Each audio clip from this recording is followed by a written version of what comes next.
impart some things to you that we're seeing in this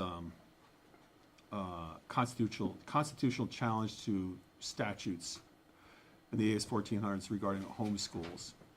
And I asked, so Treg is online there, I asked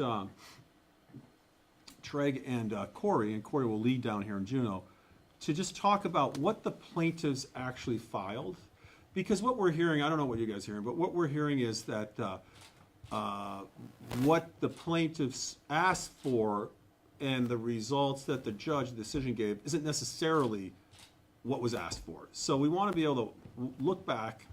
What did the plaintiffs actually ask for in this challenge, this case? What did the courts actually say? And what does that potentially implicate? And then we could talk about the stays, the Supreme Court, trying to get things to the Supreme Court as soon as we can, et cetera. So with that, I'm going to have Corey, and did you guys get handouts? Okay. I'm going to have Corey walk through what the plaintiffs actually filed, and she's got an excerpt, and what they were asking for. And then I'll have her walk through what the courts did, et cetera, et cetera. And then we'll open it up for questions on the legal side of things. And then I'll answer any questions on the political side of things, on where we see this going forward and so forth. So go ahead, Corey. Yeah, thanks, Governor. To start off, we just want to start back at the plaintiff's complaint. So this is what was filed at the very beginning of the case, right? And if you look at paragraph 57, that's on page 18 for anybody who has it, but happy to give this to you afterwards as well. What the plaintiffs were looking for the court to do is declare that Alaska Statute 1403, 300 through 310, so those are our two statutes setting forth our correspondence program, which allows for payment of educational materials and services provided by private institutions using public funds, is unconstitutional. So that's what the plaintiffs asked for, and I think you all have this handout. If you go down to what the court's decision then said, and that's the second bullet point this is pages 32 to kind of spans 32 to 33 of the court's decision. The court found that AS 1403, 300 through 310 must be struck down as unconstitutional in their entirety. So you just see that what the plaintiffs asked for in the complaint was to strike down both of those statutes in their entirety, and that's exactly what the court ended up doing. We have some other on your handout. You'll see kind of other arguments, just to note what the court, and these are from the court decision, what the court kind of said about what the state's argument was and what the plaintiff's argument was. But really that just leads up to kind of, if you look at the very bottom on page 14 of the decision, the court reasoned, so the reason it was striking down these statutes as unconstitutional, the court reasoned in agreement with plaintiffs that the plain text of the statutes clearly authorizes purchasing educational services and materials from private organizations with public funds in direct contravention of the direct benefit prohibition of the Alaska Constitution. And you'll see on the page that we highlighted in bold private organizations. The reason we did that is if you look at the actual constitutional prohibition, it talks about private educational institutions. But the way the court talked about this, it referred to private organizations, private institutions, as well as private educational institutions. So it's difficult not to read the decision to say that any private organization is impacted. So a private organization, in the court's opinion, seems to equate to a private educational institution. And this just shows the breadth of this decision, and frankly, why we think a stay is really necessary to give us the time to actually get clarity on this issue. So there, again, there's some in some quarters that we're hearing, I don't know if you are, that, well, this isn't what the plaintiffs asked for. This isn't what they expected, or et cetera, et cetera. So we went back to see what, in fact, once again, we wanted to double check to see what they asked for, and this is exactly what they asked for. They asked for these homeschool statutes, which this is the AS 1400, starts here, goes on this page here, and goes to the top of this page. They're gone. they're unconstitutional right now, according to the Supreme Court. So that makes your homeschool correspondence programs inoperable as we speak.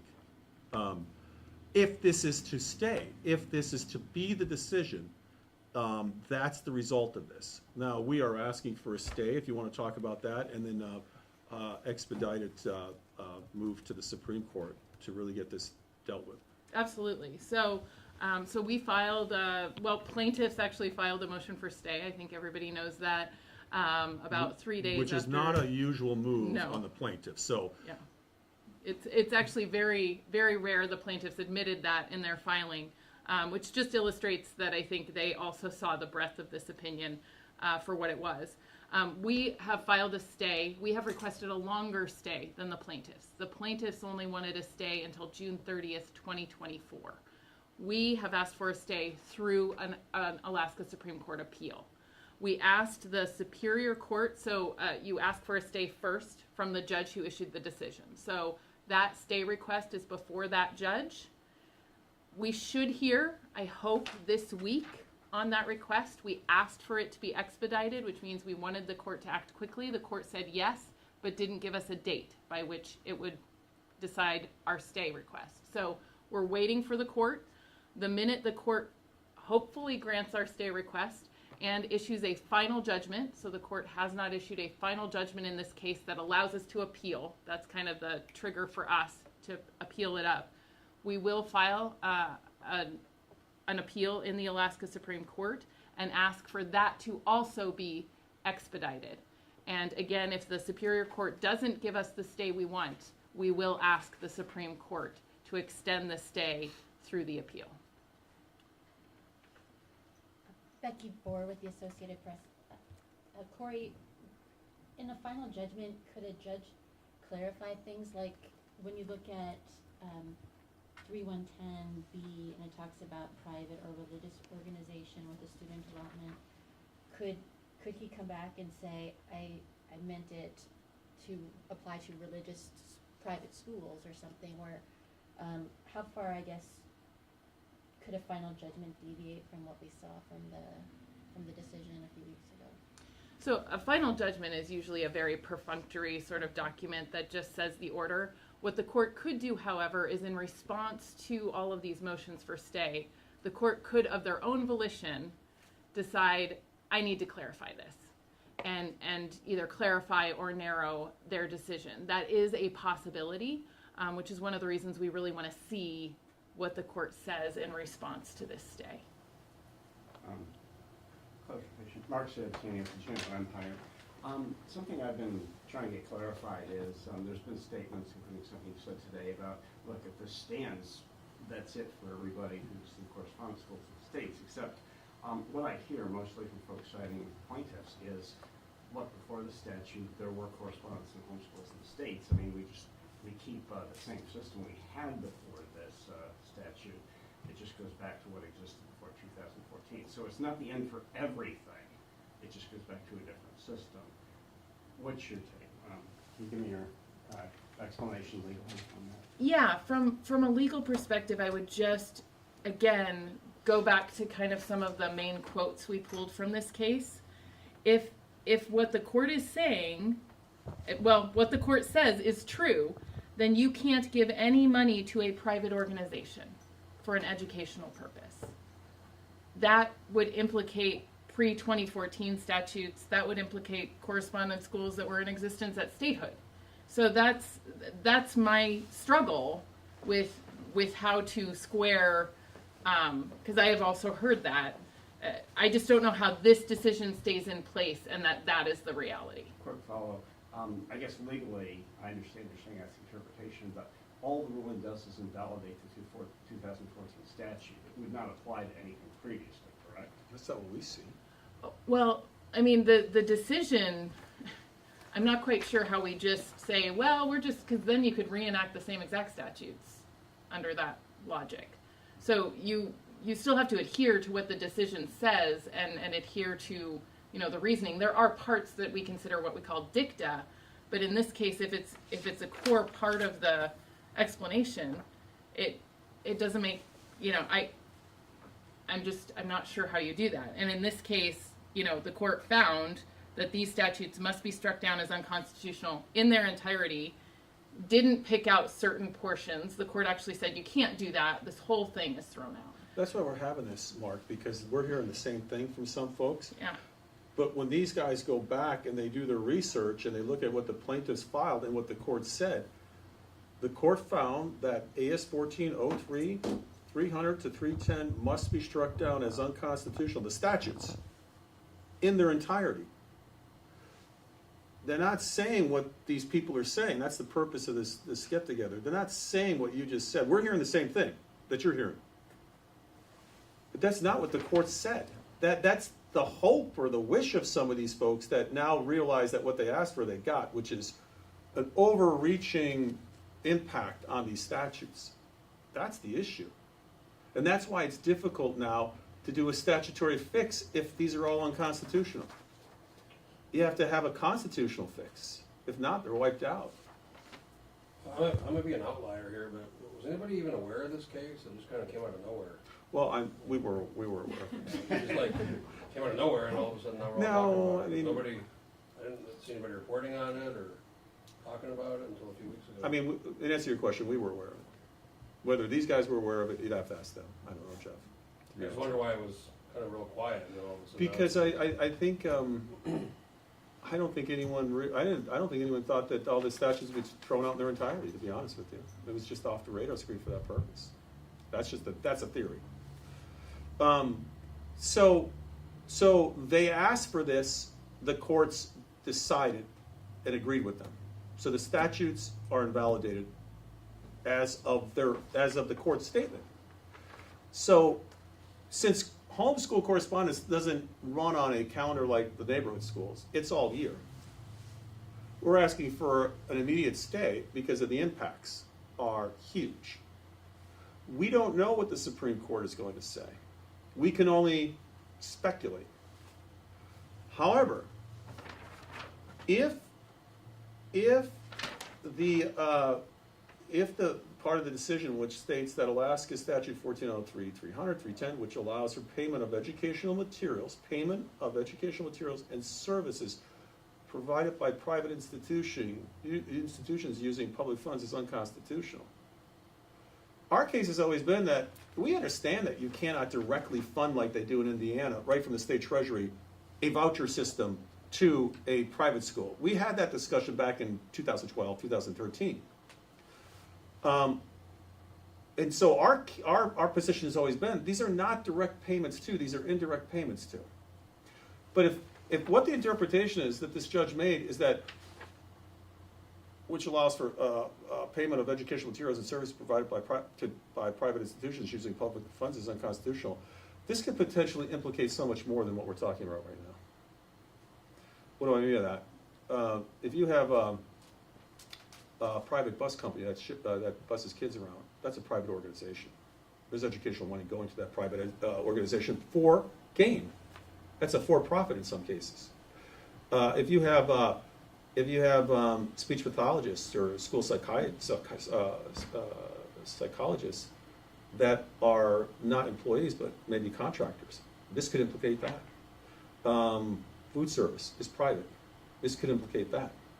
The implications go beyond homeschools, because what they're saying is, this was an action brought against the homeschool concept, but what his rendering is, his decision is, allows for the payment of educational materials and services provided by private institutions using public funds.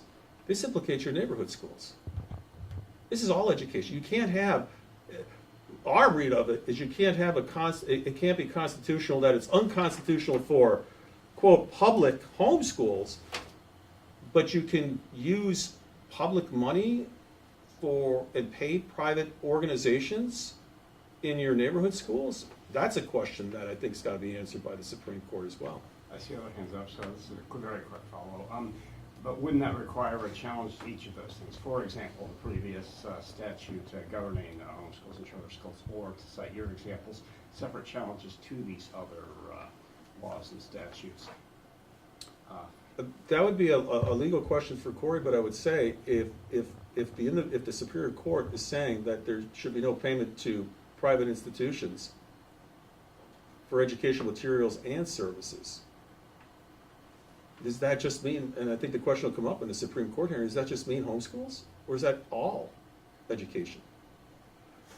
Does that implicate your post-secondary, where you're giving public money to APU, which is private? Does that implicate preschools that are maybe receiving educational monies in which it could be construed that that's educational? That may be private, nonprofit. We don't know. This is why we're saying a quick fix that some are advocating for, we don't see how it fits into the ruling right now. Because we're waiting, I think hopefully in a couple days we'll get the final ruling from the Superior Court. We'll hopefully hear on our stay, what the answer is to our stay. But this surely has to go to the Alaska Supreme Court, which is we're gonna get there. The question is, this can't wait till September because school doesn't, quote, start in September. This is happening right now, right this second. And so that's why the magnitude of this is I've never seen anything like it in the history of the state. And what we're hearing, a lot of things that you're hearing, well, it could be fixed by tweaking this, fixed by tweaking that. We don't see where it could be fixed by doing that with this. People may want it to be, people may hope it can be, people would like it to be, given the magnitude of what's happening. But how do you do it if it says, found that the statutes must be struck down, and that the plain text of the statutes clearly authorizes purchasing educational services and materials from private organizations with public funds, which we do, across the school system, in direct contravention of the direct benefit prohibition of the Alaska Constitution. What does that really mean? Only the Supreme Court can figure this thing out. Iris Samuels with the Anchorage Daily News. So my question is about this final judgment, this final decision that we're waiting for from the Superior Court. Is there anything that you would see there that would allow you to see a path towards a quick fix? If they clarified what we meant, rather than private organizations, as private educational institutions, or anything else that you might see there that would allow you to see a path towards a quick fix? The only way I could answer that is, we'd have to speculate, but anything that could clarify the answers would help us clarify a direction we can go in. And so right now, do you see the proposed House bill and Senate bill as equally non-viable with your interpretation? Well, first of all, I don't think they're going to have the time to do it, but that's beside the point. But we could be crafting a solution to a problem that we are interpreting that may not exist when the Supreme Court gets their hands on this. So instead of jerking the people of Alaska around saying, we got to fix, and then who knows, 5 weeks later, the Supreme Court comes out, I don't know how we could do that, to be honest with you. So just one last follow-up question. In the theoretical scenario where the legislature actually succeeds in passing a correspondence bill, again, very short time, not necessarily agreement between the two chambers, but let's say they do, would you veto that bill? Is there any world where you'd sign it? I have to see what the bill is. And I've always said that to any bill that comes across my desk, I have to see what the final product is. I have to look at it. If a bill comes back and says, we've wiped out all homeschool and correspondence programs, why would I not veto that bill? I'd have to see what it says. I'd have to see what's in there. Claire Strobel, Alaska Beacon. I'm curious in that line. Are you in favor or opposed to any legislative fix that would put this in statute in principle? Put what in principle? Put what in statute, exactly? Are you in favor or opposed to any fix in statute? Well, or would you like to see that done in a different way? if possible, I mean, if the Supreme Court gives us a path to do that. We don't know what the path is what I'm saying. We believe that once the Supreme Court rules, we will have to come back together probably quickly. If they rule, the sooner the better. But that's how we understand where we need to go, because that's the final arbiter, that's the final law of the land. So I would imagine we're going to have a statute, maybe possibly a constitutional amendment. I can't answer that until we see what the Supreme Court says on the path forward. So would you approve any statutory changes before the Supreme Court hears the appeal? But what would it be based on? I mean, what would that do? What would that do? Because what would this, I mean, that would, I'm just saying, that would be difficult. If you can't, what would that look like if you can't send money to a private organization to help underwrite schooling? How do you do that? What's that bill look like? How does that fix this? How do you fix a Supreme Court ruling? This is constitutional. How do you do that? That's what I'm saying, that's why we're here, because we're hearing people say, well, there's an easy fix to it. We're discussing this every day, and we can't find it. We know there are people that want it to happen, because they certainly don't want this to happen. But, I don't know, maybe I'm missing something. I don't know, Shrek, am I missing something? No, because any fix would have to prohibit purchasing educational services and materials from private organizations. What, I mean, I mean, you could do that, but you don't have a correspondence program at that point. We may not have any. You also don't have that point. Does that mean you can't brick and buy mortar pencils or schools. paper? What does that mean? Does that mean you can't contract out with a Sylvan? Does that mean you can't contract out with Bob's Dance Studio for PE? Does that mean you can't contract out with Mary's Piano tutoring because that's a private outfit? Does that mean, that's the question. When we look at it, it says no private organizations. Organizations is what it says. It doesn't say just specifically private and or religious educational service providers. It doesn't necessarily say that. Yes, sir. So assuming you don't A get lot of ifs, and it's not anyone's fault because we're in a theoretical world right now. But go ahead. yeah, it would be great if we knew whether there was a stay at this point. But let's assume for a moment that we don't get a stay, and I mean, come June 30th, July 1st, are you going to direct school districts to not purchase books from McGraw-Hill, not purchase tutoring from Sylvan, not purchase busing from First Student and all the rest?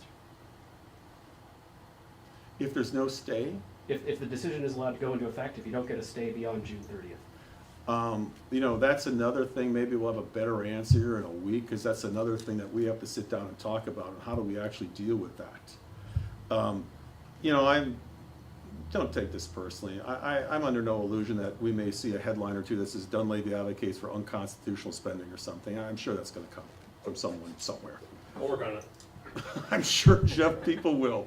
All right. This is new ground.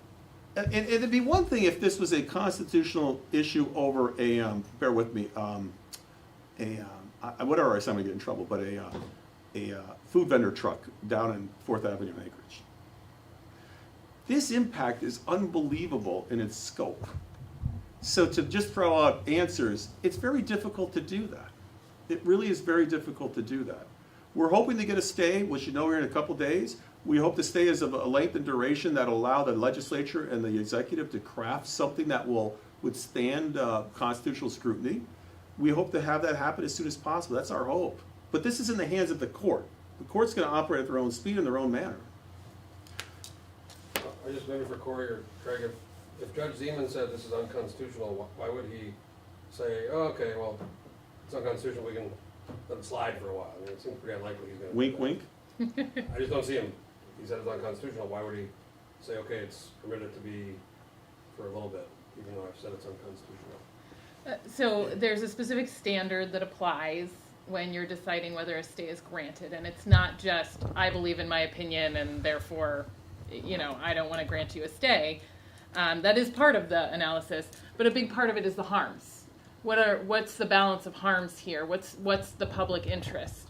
And I personally think, and I thought we argued fairly well, that this has really broad impacts, and you're basically upending people's educations midstream when we know the Alaska Supreme Court is going to weigh in. So that's the argument we made, and we're hoping it's persuasive to the Superior Court judge. We don't have any delusions, I guess, that he's going to back off from his beliefs that he set forth in his court opinion, but we are hopeful that he sees that the balance of harms are definitely in our favor for a longer stay to allow this to be finally decided by the one court in Alaska that can truly interpret the Alaska Constitution.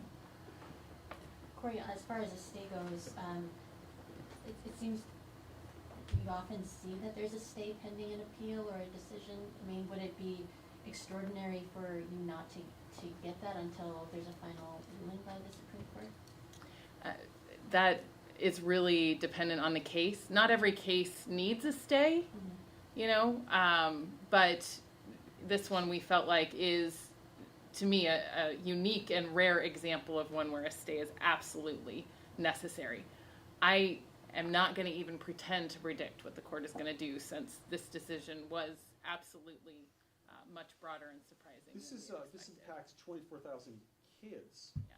and then thousands of parents, and then over 1,000 vendors and hundreds of teachers. So if one puts that in perspective of our population, 730,000, think about if this was California or Texas, this would be in the millions. So something of that magnitude, I'm sure the courts are contemplating what is the best way to rectify statutes or the legislature and position on his ruling. How do we fix that? Again, I would hope that the magnitude would call for a stay of a duration that would get a constitutional fix. That's what we would hope. My question for you, Governor, at this point, what is your message to lawmakers? Is it don't act, slow roll legislation until we hear something from the Superior Court? We could only, we had a discussion today with education, the heads of education in both the House and the Senate, and the Senate President was at a meeting here.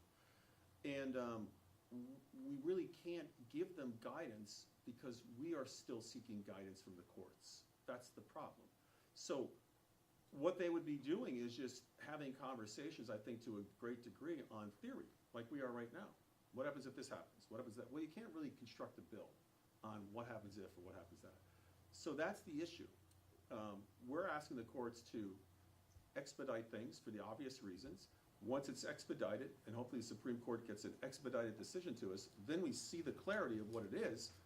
Then we can move, I think, as quickly as we possibly can with the legislature at that point. That's the best I can answer that. Other than that, you're just contemplating theoreticals. He has him. Yeah, Steve, Alaska's Steve. News Source. This could be for you, Governor, and for Commissioner Bishop. So at Anchorage School District, they sent out a letter to parents informing them that they're going to be pausing on reimbursements, applications, stuff like that until they hear back from the courts, because they said they sent an amicus brief to seeing if the stay is granted. At this point, are you or Commissioner Bishop, are you guys talking about any guidance issuing to school districts? Yeah, because they are in limbo. we have issued guidance to school districts. We actually sent a letter, and we had a meeting with all the school districts that had correspondence programs. Anchorage is going to do what Anchorage does. I don't agree with it. I don't know why they're doing it. They'll have their own reasons. I'm sure they have their own reasons for a lot of these things that they do. But how do you, what happens if clarification comes out here in a couple of days that changes things? What happens if the Supreme Court rules very quickly on this? So, I mean, school districts are going to do what they're going to do. Unfortunately or fortunately, we've had meetings with them. We've told the school districts to continue doing what you're doing until we get clarification. But I have, Anchorage is going to do their thing. Anchorage always does their thing. You can make that a quote. Quick follow-up to something, Irish's question. You said you can't really talk a lot about hypotheticals, but. Well, we can, Mark. I mean, There's essentially three different courses on this court thing. There's a don't stay at the short stay or a long stay. During your meeting with the educational leadership, was there any discussion of drafting contingency legislation or something to deal with those, say, trio of scenarios? So that you can move quickly once the decision happens? I think what we got out of the meeting was they understand that this is it's difficult to have a starting point right now as to where to go, because it may be a different direction here in a few weeks or a few months. There are some, you've seen the House bill. It's different than the Senate bill. The question is whether it's a tough one. It's a very difficult one. I mean, most situations, court decisions, even constitutionality issues, they're not as complicated as this. They don't touch as many different groups and numbers of people directly as this does. There's no case that I can think of, I'm sure there is, but I just can't think of it now, of this magnitude and gravity. So it's very difficult to craft a way out of something unless you know what avenues are available to you to get out of. It's tough. And so this is a question maybe either for you, Governor, or for Corey. How do you square the continued, I think, disagreement between your legal interpretation and the legal interpretation of the legislative attorneys that have continued to say that there is a possibility for a quick legislative fix here? Well, go ahead, you should answer. Well, I just again would go back to the language. Sorry. Unless fix basically says you can only spend money at public institutions or public organizations, sorry, then I don't know how you get there. So I guess you could draft something that says only public institutions, thank you, but that would seem to gut the program. So that's. We had Jeff and then Rebecca. I just wondered, when you interview prospective judges, including Judge Zeman, do you ask about their take on educational issues? Or? You're talking about as they're being appointed? Well, you interview them all before you appoint them, right? You ask them. No, I don't interview all of them. I interview. Someone pops to them. I interview a minimum of 2 that the Judicial Council by the Constitution sends my way. Right. And so we have questions, but they're generally broad questions, meaning we don't get specific. I probably would have made a lot of money if I bet my retirement that this would come out this way. It's the fact that it shouldn't have, but did not have the questions on that because we didn't foresee this coming out like this, John. And frankly, no one is going to answer that question anyway.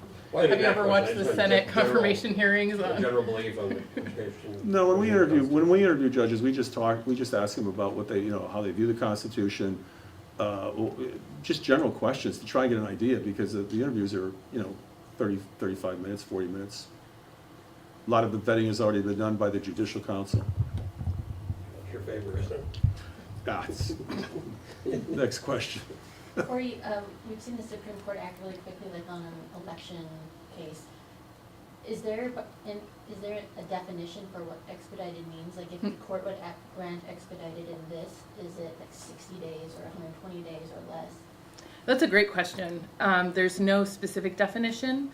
What usually happens is you ask for an expedited briefing schedule. So there is rules that set up how long you normally have to brief a case.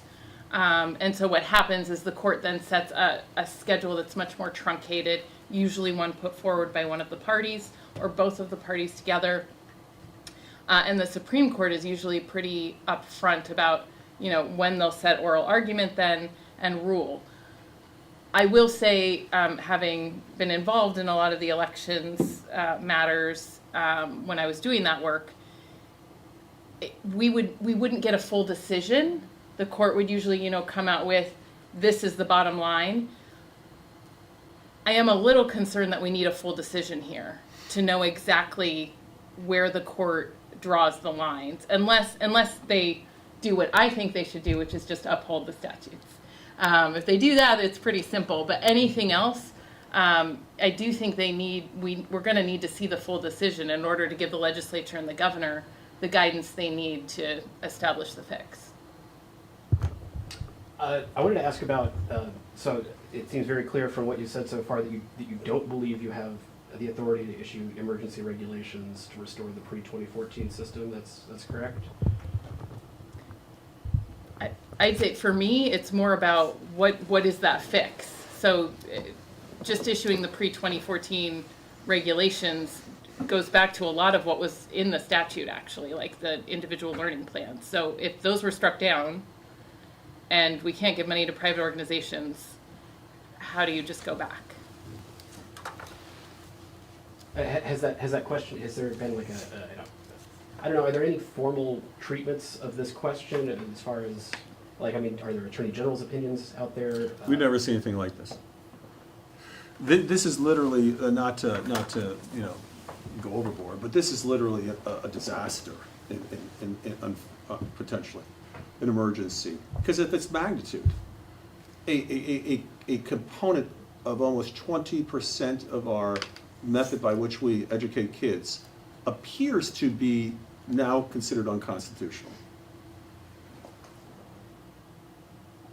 So we're kind of, once it comes out and you review what some would term as a stunning decision, you say, okay, so what's next? Well, you got to get this to the Supreme Court as quickly as possible, or you get a stay. Ideally, you get a stay for a duration, so the Supreme Court could do its job. People could stay in place. Vendors that rely on their business models that they've invested probably to the tune of millions of dollars stays in place. Close to 300 teachers that are certified and contracted by school districts to do homeschool stay in place. 24,000 people, students, stay in place. And their parents stay in place, and they don't vote with their feet and go somewhere else. That's huge. Like I said, if you compare this to California or Texas in terms of population, it's millions of people. So I have to believe that the Supreme Court, is going to move quickly, and I have to hope that there's a stay that keeps the state's educational system intact. Because like I said, if you read this doesn't just say homeschools. The homeschools laws are thrown out, but it does talk about no public money going to educational organizations that are private. How do you run a school system if the literal interpretation that some have of that, how does that work? Busing, security, testing services that are private. The list goes on and on. I mean, number 2 pencils. All you're left with is, in theory, certified teachers standing in front of you employed by the school district. Public money is going to contractors to build the school. Those are private for-profit contractors. So, I mean, what are the parameters for us to craft a solution to this? And is there anywhere to get that guidance outside of a... Never seen anything like this. Is there anywhere to get that guidance from the court outside of a final court decision, a final Supreme Court decision? Is there any intermediate steps at which, Judge Zeman or the Alaska Supreme Court could provide guidance before they actually decide the case? Well, as I said before, Judge Zeman could come back and clarify his decision, but I would say the only court in Alaska that can truly tell us what the Constitution means is the Alaska Supreme Court that has, ultimately binding precedent. If you look historically, the Alaska Supreme Court is very independent-minded. They don't often just adopt what the lower court did. So the reality is, I just don't see any decision coming out from the Alaska Supreme Court that looks exactly like whatever Judge Zeman did. I do want to go back to a point about the stay. There is one way that we could assure that we have the stay that I think brings the most stability, and that's if the plaintiffs would just agree to it. Yeah, they So don't we want could to. agree to the longer stay together, and the court is very likely to just accept that. They would not do that. Yeah, they don't want to. The people that brought suit, they don't want a longer stay. They'll tell you because they don't want to operate in an unconstitutional manner. That's their highest priority. That's what they'll tell you. And then there's people that are under the mistaken belief that tomorrow morning, 24,000 kids will wake up and their parents will go, you know what? We'll just go back to the neighborhood schools. Which to me, and I've heard this from some, is beyond ridiculous. There's 24,000 reasons why those kids are not going to the neighborhood schools. And in the vast majority of cases, it's an inappropriate setting for them, whether they have medical issues, family situations, they travel out of the country because they're engineers, they're doing work overseas, they're involved in activities in which a neighborhood school and its schedules just doesn't work. If that were the case, they'd be there now. We wouldn't be having this conversation. So, this lawsuit is what the plaintiffs wanted. Let's make it clear. This is what they wanted. They got what they wanted. But now, like the proverbial dog that caught the car, they're wondering, what did we do? And so, we're trying to, and our job is to make sure we have an educational system that's viable for the state of Alaska and its kids. So, in terms of, NEA Alaska thinks this is a great thing. The School Boards Association thinks this is a great thing. I used to be part of both of those organizations, and frankly, I'm appalled at the negative impact that this can have on families and kids. Alaska has a beautiful thing happening here in Alaska that nowhere else, and it happens nowhere else in the country. People don't realize that. We're probably the only state in which your kids in private schools have willingly joined as public school students.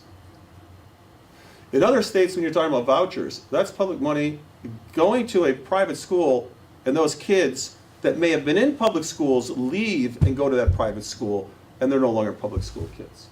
Here in Alaska, this is all public education. Those kids that may not have been in public school, because of the program, joined public school, are going to public school. It's the only model like it that I can see in the country. And the plaintiffs are trying to kill it. And we're hoping the Supreme Court comes up with a different decision, because the impacts are going to be unbelievable. There is no doubt. I can't, and some people will say, well, he's trying to get people all whipped up. Trust me, I don't have to get people whipped up, but I do have to state the truth and the obvious. If these statutes are eliminated constitutionally, and it stands, it does impact 24,000 kids and over 1,000 vendors and thousands of parents and hundreds of teachers. That is a fact. That is a fact. And I think it's a terrible thing.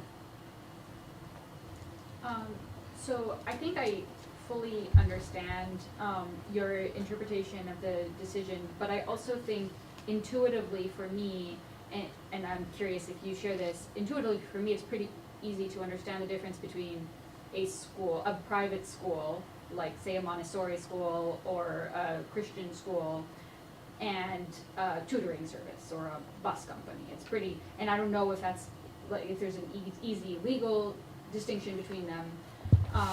Then why wasn't that outlined in the decision? So that is the second part of my question. If that is sort of the distinction that you're seeking, I'm wondering, and maybe this is a question for Corey, why you didn't file a request for clarification from the judge to kind of immediately create that distinction in legal terms between what might be specifically a school versus other private vendors. So to start, I want to be clear that we think these statutes are facially constitutional.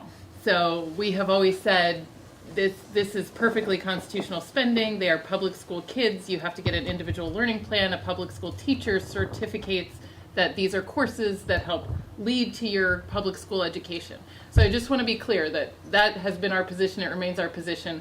We have no interest in distinguishing, these things, because we don't think it applies on the face of the statute, which is what the plaintiffs brought, was a facial constitutionality standard.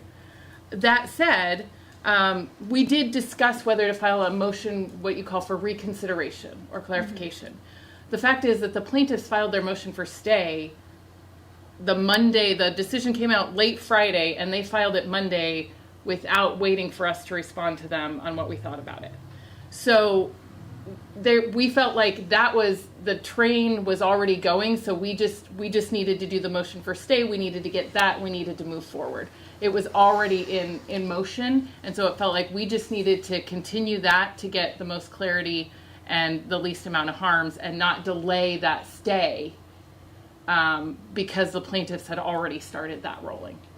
Just a quick follow-up question. It sounds like part of what you're saying is that you didn't file, I'm sorry if I'm not using the correct legal term, but a request for clarification, because in your mind there shouldn't be a distinction between a private school and the private bus company, say. But I'm wondering, and maybe this is a question for the governor, if that's not potentially putting at risk the education of thousands of students for the small minority of that subgroup who are using their allotment to go to private schools, whereas most of them are not. Most of them obviously are just using it for dance lessons or whatever it may be. So, frame your question one more time, please. Sure. I guess with this legal interpretation, I'm wondering if you're not concerned that you're sort of trying to protect the ability to use allotments at private schools at the expense of putting in jeopardy No. the many kids who use their allotments not at private schools. That's the narrative that people want to spin right there. I'm just being honest with you. That's not the case. The kids at private schools that are part of homeschools, they're public school students. They're public school students. The question is, and this is a totally different question. The question is, are the statutes illegal, or are the practices of some individuals illegal? Excuse me, are the statutes unconstitutional, or are there practices occurring potentially that are illegal in contradiction to the statute? There's services, there's courses being bought from private outfits like there has been in the state since territorial days. So when you say my insistence, I mean, I'm looking at the statutes. I don't know if you guys have actually looked at the statutes. It's section 1403-300. Talks about ILPs, the entire thing, and a certified teacher, and monitoring. That's gone. That has nothing, this section here they threw out, it's not talking about the stuff we just talked about. So, no, my goal as an educator, as a senator, as a school board educator, senator, school board member, senator, governor, is to broaden our ability to publicly educate our kids. There are some that don't want that to happen. There are some that would prefer that everything is done in the neighborhood schools. In 2012, 2013, I had a discussion with the legislature as to what they wanted to do with vouchers or changing the Constitution of the state of Alaska. There wasn't support for it back then. And so we continue to look at ways to engage more of our Alaskan students in our public system and to make our public system stronger. We just had an argument just a few weeks ago over our charter school, the best charter school system in the country.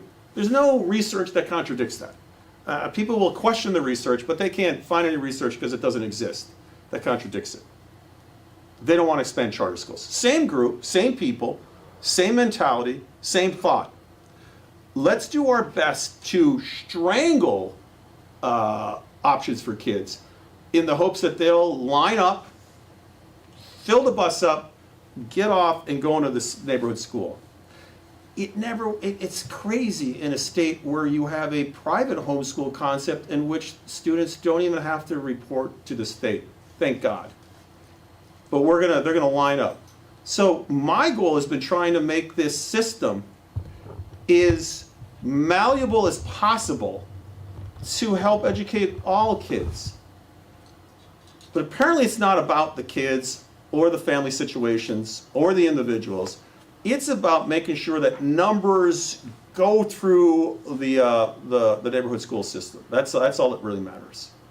And so in answer to your question, Corey said the plaintiffs filed a stay before we could even. They looked at this thing. I'd love to be a fly on the wall when they open that thing up, because I don't think it's what they thought was going to happen, even though that's what they asked for. So, I'm not sure if I'm answering your question. I'm not trying to avoid it, but and the judge didn't come out and say only religious educational entities. The words, I don't know if you noticed about lawyers, but they use words specifically for a specific reason. So it wasn't like he just bumbled or stumbled through this. I have to believe those words were carefully chosen, and other words were not carefully chosen. So that's what we have to operate off. But I got to feel, again, people will say, there he goes, he's going to light the world on fire. You may have another lawsuit coming that says if this stands, we're going to file a lawsuit on anything that even the neighborhood schools purchase that's private, from a private outfit. Yes, sir. I want to ask about AGDC, if I can. Can we go through any other questions on Yes, I had one about the allotment process for clarity. So can you explain just really quickly how that works? Is there one time a year where parents submit receipts, or if there is a stay, as a practical matter, will the state not deal with allotments? let's ask the former superintendent of Anchorage and our current commissioner. Dina, Commissioner, the question was, can you explain how the allotment process works? And Becky, you want to yell into this mic so she can hear you, or that phone right there? Yeah, I was interested how the allotment process works, if it's like parents submitting receipts at the end of the year, if it's an ongoing thing, and if there's a stay, will the state deal with allotments at all, or will that be off the table pending a decision? Sure, so the ILP actually spells out the entire system of how allotments are done and how students, what they can and, cannot do towards their public education, through the ILP, the Independent Learning Plan. They have to meet with their certified teacher, specifically 4 times a year to check in on that. When their plan is approved, additionally, those resources are approved. Each district has an approved vendor list. And those include things such as personal insurance, if individuals who are, say, private music teachers working with young people. But the receipts are turned in. Parents pay for these resources. If it's matched up to their ILP, they bring those receipts in, and they are reimbursed for those services. Some parents do hold them until the end of the year. It's really dependent on how that vendor bills the individual parent. However, if the billing occurs more often, then they would turn in those receipts more often. It is highly regulated, again, back through that certified teacher and back through that individualized learning plan. Nothing can be purchased that is not on that plan that supports that child's education. And so if there's a stay, would the state be still going through that allotment process as it had been before? Yes. Yes. Yes, basically the statutes would still be We'd be deemed following in the place. statutes. Yes. Yeah. Yes, Steve Velasquez, New Source. You were saying before that, you guys believe these statutes are constitutional, but I've heard some lawmakers, I believe it was Representative Vance, she said, even because this is a big question, she feels like if this is upheld by the courts, they do find in your favor, that you guys need to re-examine about strengthening these statutes and language surrounding them, so this question doesn't come up again like every 3 or 4 years, that the language is strengthened and you address the issues that were brought up. Is that something you guys would recommend, that regardless of what happens, we need to look at strengthening the language in these statutes? Again, the question is whether these statutes are constitutional. That's one thing. Yeah. And then there are actual execution of the statutes at the local level. Again, if there is activity occurring under the statute that is not in line with the statute, whether that's an expenditure that doesn't fall under the statute or is not constitutional, we need to deal with that like we would any other erroneous use or misuse of public resources. But we would have to look at the statute. We would depending again what the courts say. They may say the same thing. They may come back and say on their face, the Supreme Court may come back and say on the face the statutes are sound and constitutional. However, this section or that section is constitutionally questionable, so we throw that out. And that may be what, I really didn't hear what Representative Vance said. I'm just going off of what you said. Yeah. But we may have to go back and take a look at that. And now, for example, say like Senator Tobin said, she feels like the rollover should be taken away in that. Why? I'll bring up the concern that was brought up to me was if people are able to, say, pile these up, it might lead people to abuse these dollars to say, take trips to Hawaii. I'm just throwing out an example. I think that, yeah. I'm just saying that's an example that's thrown out to me why you should not be allowed to pile these up. Yeah. I think it's ridiculous. This is really what this is about. This is about whether the system knows better than the individuals that the system is supposed to actually educate. I have a lot of faith. I came from a traditional system when I left Kotzebue, Alaska as superintendent. Came down to the Matsu Valley. Became the administrator of the Matsu Central School. Was exposed to a whole new world, which I thought was phenomenal. Given the individual needs and issues individuals deal with on a daily basis. I thought it was a brilliant concept, and it came out of a Galena idea back in the 90s. By the way, when I was a school administrator, and this first came on the horizon, the same outfits we're talking about, School Boards Association and NEA, tried to kill it back then. Make no mistake about it, there was never a point where they were cheerleaders for educational alternatives for kids. That's a fact. I was a member of both organizations. That's a fact. I was in the meetings with the School Board Association when there was debate with superintendents saying, we have to stop homeschooling. We got to stop charter schools. I never could understand. But getting back to the rollovers. So you're entrusting people, which legislators are, and we are in state government, and they are in schools, people. We're entrusting parents to manage the allotments in a manner that best meets their individual kids' needs. And there are people hypothesizing that if you allow people to do that, there may be people that will spend their money on going to trips to Hawaii. Well, if that is true, and if it's a misuse of funds under the statute, that those people should be held to account. But I always hear that we need to legislate on this possibility way out here that this could happen. We got to make sure we rein people in and they toe the line. If people are misusing their funds, they should be held to account. That's the bottom line. I have a lot more faith, apparently, in the people of Alaska than some people do. Any more? Yes, sir. How should they be held to account? There should be. AS 14-03-300 specifically says, notwithstanding another provision of law, the department may not impose additional requirements other than the requirements specified under A of this section on a student who is proficient or advanced on a state level. Basically saying you can't have that oversight. At least not at the state level. That's not what it's saying. Sorry, this one has been killing me because I keep hearing it and I'm like, I don't know where this is coming from. So I agree. I mean, I think you just have to read it, right? So notwithstanding another provision of law, so that's true. You don't look elsewhere. The department may not impose additional requirements. It doesn't say you can't hold them to account for what is required.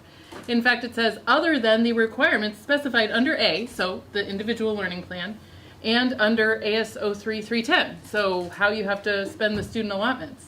So this is important. So I just... this is important, though. What this is saying is legislative intent holds sway over Department of Education practice or regs that they put in. So what the legislature is saying, because what had happened over the years is that there was interpretation by various Department of Education personnel, school board, etc., of the law. And so the games would change for parents. So let's say you were a family, and this has happened, you're two engineers, and you're going over to Kazakhstan to work on an energy project for 3 months. Thank you, Jeff. Kazakhstan. Okay? And then you find out that the department has put a different requirement. The department has put a different requirement on you. We either can't go, or we got to withdraw from homeschool. So what the legislative intent was, the department, the executive, couldn't play with this once people are set out their calendars and set out their lives, or the girl, the man, the boy that has to undergo a series of surgeries to correct a physical issue, whether it's an accident or what, all of a sudden the department says that on this date you must submit this or attend this or be part of this, then it doesn't work for them. That's what that is. It's not holding them to account in terms of expenditures of money. I don't think anyone believes that that is what this says. I certainly don't. I certainly wouldn't condone misuse of funds, and if that's happening, those people there should be a motion, an action filed. It should be investigated, and we deal with that, just like we would with school districts. Look, and going back, let's be honest here. The allotment issue, and people may mishandle it. I don't know, 1/8 of a mile from here. One moment we had $9 million, next moment we don't have $9 million. Now we found the money again. We've seen some accounting issues in our own school districts across the state. But those districts are the ones that are, under the statute, those districts are the ones that are supposed to keep an eye on that, on the money, and I mean. And they should, that's correct. That's called, you've heard that a lot this session by legislators, local control, that's correct. That's correct. And if we need to strengthen the oversight on the expenditures, I don't think anyone's gonna have a problem with that. Jeff, are we still on education? It's on topic. Thank you, I have a Jeff. question for Corey or maybe Craig. This is it's a tweet from Scott Kendall in response to a tweet about this whole thing here. And he said the order was well-reasoned and clear. The bizarre interpretation put forward today is intentionally misleading. If they believe the order was unclear in the way they claim, he says they don't actually. The remedy was clear, a motion for reconsideration under Rule 77K. I'm just wondering what that means when you think about that. So the motion for reconsideration is exactly what I think I was discussing with Iris.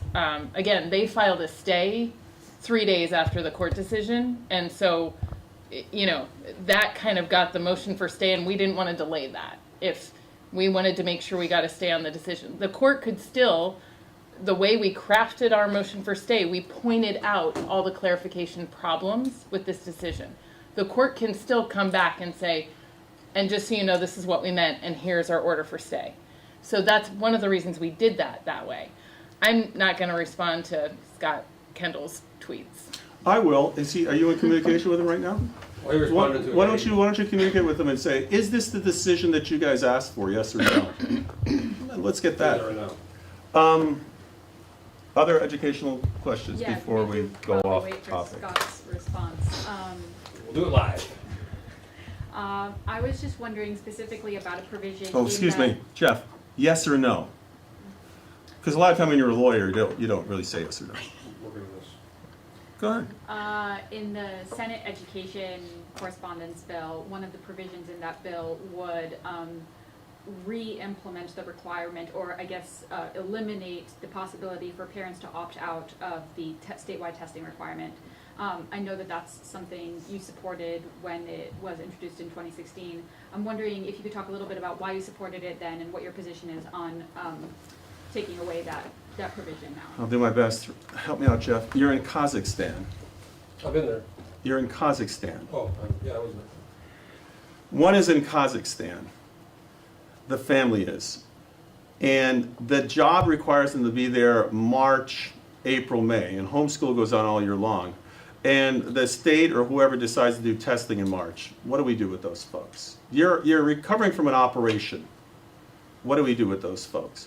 And in this bill that's been put together by, I believe you said the Senate, does that require all public school students, including the neighborhood schools, to also go through the assessment process? And which assessment? Commissioner, do you want to answer? Do you want to chime in on any of this at all? Thank you, Governor. The opt-out provision is for all students, no matter what school choice or pedagogy you are experiencing. So I would find that this would be undue, restrictions on some choices for public education and not on others. There are plenty of parents, as experienced as an AST superintendent, that chose to opt out. Diamond High School at the time that we studied it and Chugac High School were the two largest places in ASD that had parents choose to opt out. We studied that to see if there was a difference statistically with those opting out, and we found out there were. Had those kids tested, if the outcomes would have been higher. They were the students that did not find the value in testing as a freshman. Opting out is done for all different kinds of reasons, and I would never recommend limits on some while not limits on others. And again, it is a parent's choice. They're the ones making the choice for their children.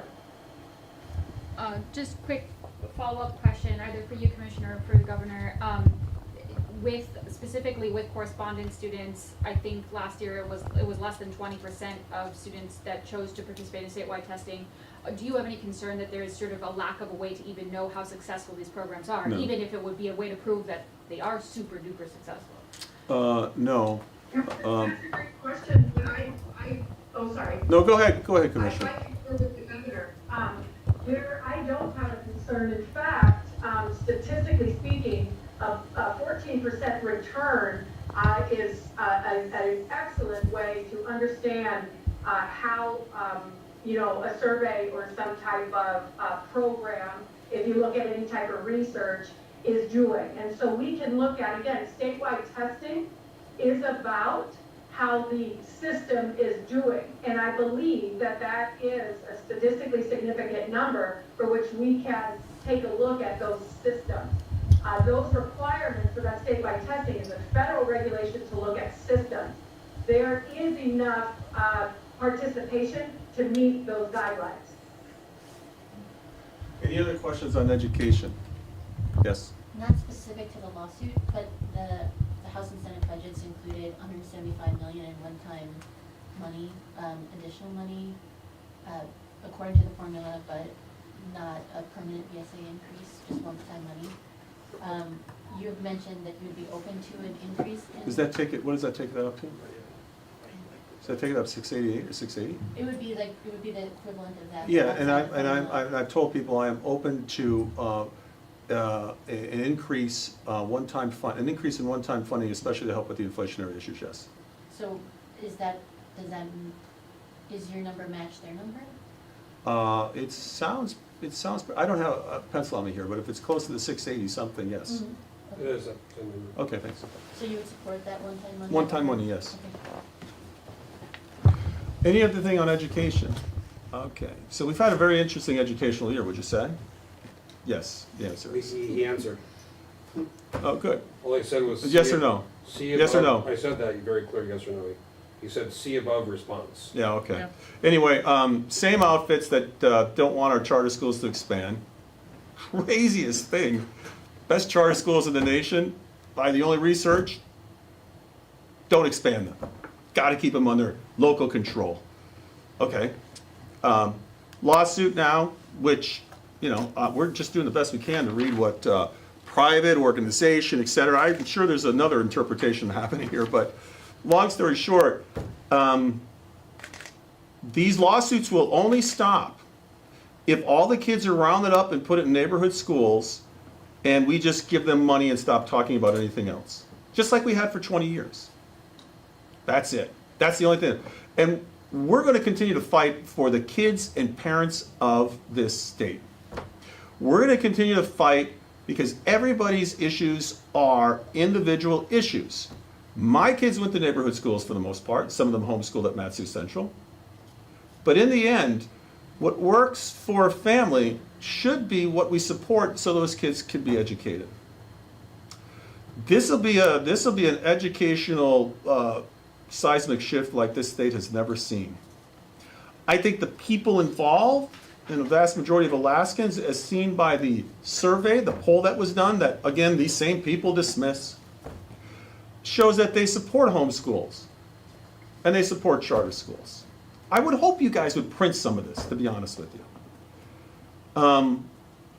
And so this is really a battle between individual students, their families, a lot of teachers that are involved in homeschool, a lot of teachers that are involved in charter schools.